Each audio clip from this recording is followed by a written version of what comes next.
I was 5 the first time I remember disliking something about myself.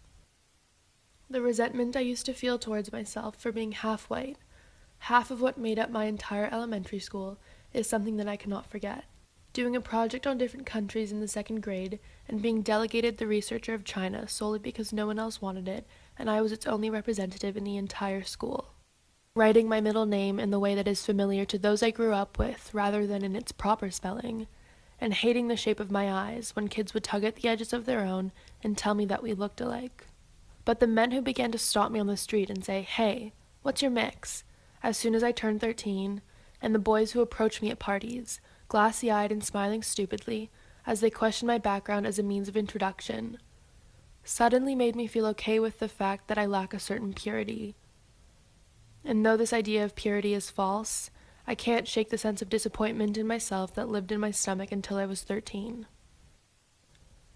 I am half and half, the kind of indecisive liquid that people put into their coffee.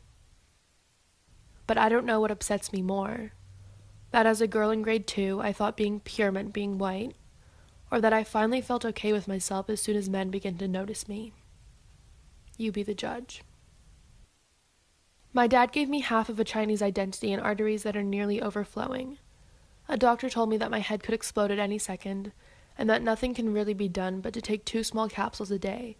They may just delay the detonation. This imminent explosion has created something of a constant sinking feeling throughout my body. The kind that roils in your stomach for days, that cannot be pushed away no matter the sum of your efforts, that makes you feel sick when you stick on it for too long.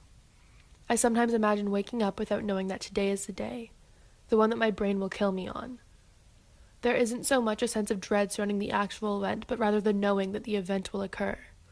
The waiting, and the first eruption, and the wave of pressure behind my eyes. Yet I'm unable to really grasp the idea that my brain, the source of self-disdain for 9 years of my life, the place that I call home, the thing that told me being half and half was wrong, the organ that allows me to write this, would betray me like that. Because I imagine myself sensing the initial blow, going to sleep, and waking up hours later, as if life after it would arrive in the driveway one morning, after coffee and a piece of toast.